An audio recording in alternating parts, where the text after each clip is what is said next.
And while joining us at this point in the studio is Ambassador Arun Singh to share his thoughts about the government's latest decision. And Ambassador Singh, how important is this strategically for India, the decision to revoke Article 370? So there are certainly external aspects to this decision. Since 1972, when we signed the Simla agreement with Pakistan, India has taken a very firm position that Jammu and Kashmir, of course, is an integral part of India, but any issue related to J&K that has to be discussed externally would be only bilaterally and with Pakistan, and there's no third party role.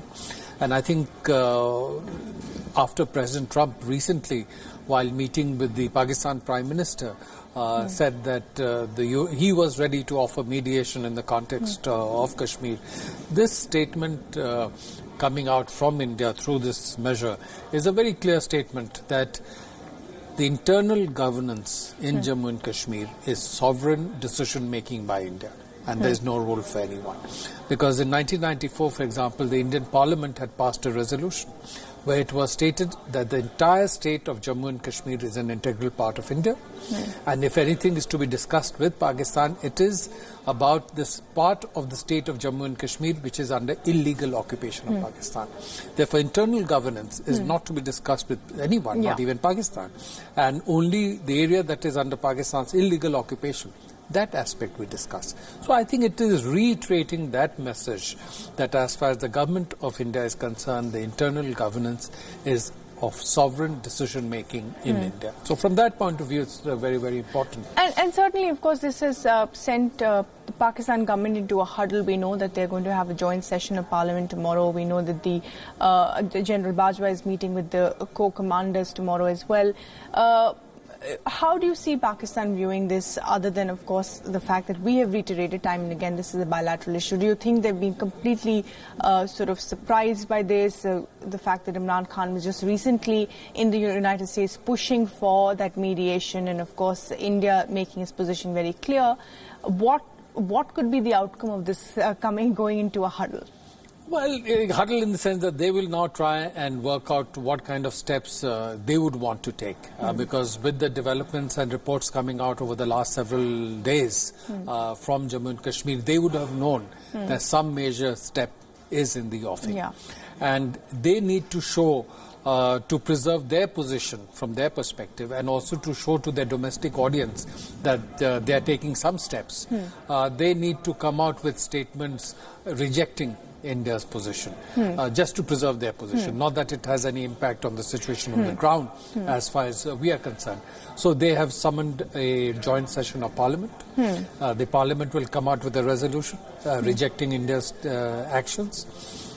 I think the Pakistan Army, the Corps Commanders meeting, will come out with a statement once again rejecting from their point of view India's actions and reiterating that the Pakistan Army is ready to protect Pakistan's interests. But more than that, Pakistan will try to internationalize the issue.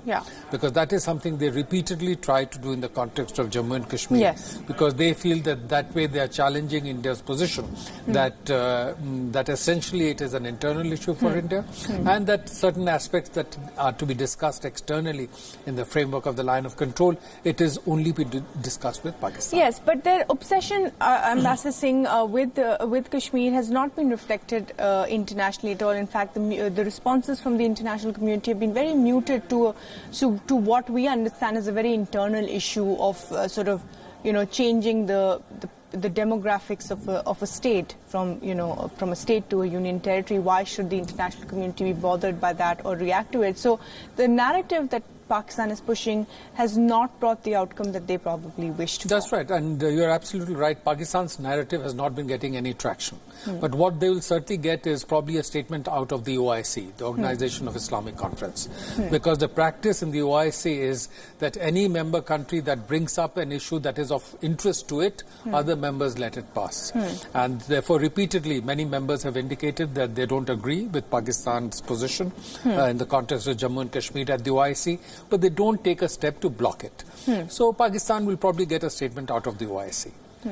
which is really of no consequence, because India will, like in the past, say that OIC has no locus standi on the issue, and India rejects the statement. What Pakistan might also do is see if they can try and raise the issue at the United Nations Security Council, arguing that there is now a threat to peace and security because of the responses in Pakistan to the steps that India has taken. And I think that's where India will need to draw a very firm line and make sure that the matter is not raised in the United Nations Security Council. Right. Because since 1971, Jammu and Kashmir has not been brought to the UN Security Council. Yes. And going by India's firm position, that it has been taken off the international agenda, and at best it is only a bilateral issue, certain aspects of it. So I think that's where India will need to cash in on its equities with its friends, be it United States, Russia, France, and make sure that it doesn't go back. If it doesn't go back to the United Nations Security Council, then Pakistan has not achieved its objective of internationalizing the issue. Right. But the real challenge will come depending on the situation on the ground. Right. Because if the situation on the ground is controlled and calm, the international community will move on. Will not react. But also given the fact that, so many troops have, of course, been moved as a precautionary measure, this is a particular moment where Pakistan will try to push trouble in, increased ceasefire violations, infiltrations as well. South Kashmir, of course, has been a hotbed of terrorism. It's been almost ungovernable, whichever government has been in power. Do you think that this will give an opportunity to Pakistan to rake up those elements in Jammu and Kashmir, which which the government has been able to push, to the corners or the periphery of what the agenda has been in Kashmir? So I think Pakistan will feel compelled to take some action like that. One, to show to its own people that it is taking some action in response to the actions taken by India. And also it will want to show to those in Jammu and Kashmir who have been working with Pakistan or working, identifying with the Pakistani agenda, that it is doing something to help them. To sustain that linkage. So given that, it can be expected that Pakistan would try to ratchet up things perhaps along the line of control, or move more people, infiltrators, terrorists into Jammu and Kashmir to create some action. And that's one of the reasons why India has stepped up its deployment. But here the dilemma for Pakistan would be that it is also trying to curry favor with the United States. And to continue to curry that favor, it will have to provide support to the United States on its western border. Therefore, in the context of promoting dialogue between the Taliban and the Afghan government, or Taliban and the US, it will need to maintain some deployment on the western border to prevent movement of violent and militant groups across the Afghanistan-Pakistan border. Therefore, it enhances its focus on the India-Pakistan line of control and border. Then the support it provides to the United States will get reduced. And if it is not able to do that, then the US would be disappointed or upset with the action Pakistan is taking. So I think they'll be in a bit of a bind on this, and we'll have to see how they work out this balance. Do you think, and it's slightly a political question, but subsequent governments in Jammu and Kashmir have really not been able to set an agenda. They've not been able to sort of bring the security situation under control. There have been good times and bad times, and mostly we've seen, the situation escalating.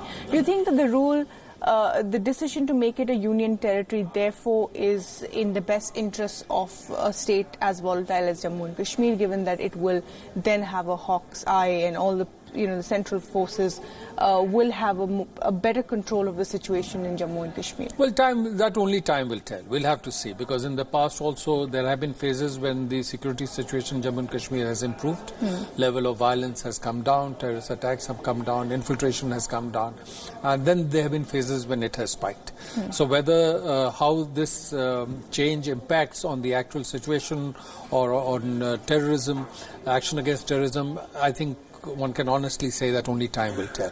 And therefore, let's see how that plays out. But the important thing is that part of the reason that India has given for the action it has taken, including the statement by the Home Minister in Parliament, is action in the context of terrorism.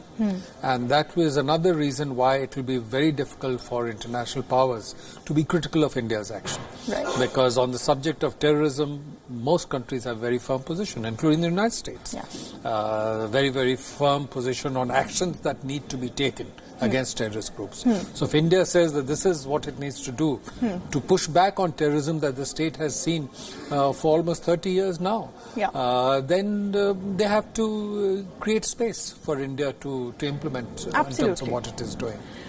Right. Ambassador Singh, thanks so much for talking to us. Always a pleasure. Thanks for sharing your perspective. Of course, only time will tell whether this decision by the government will work in terms of reducing the violence and infiltration from Pakistan.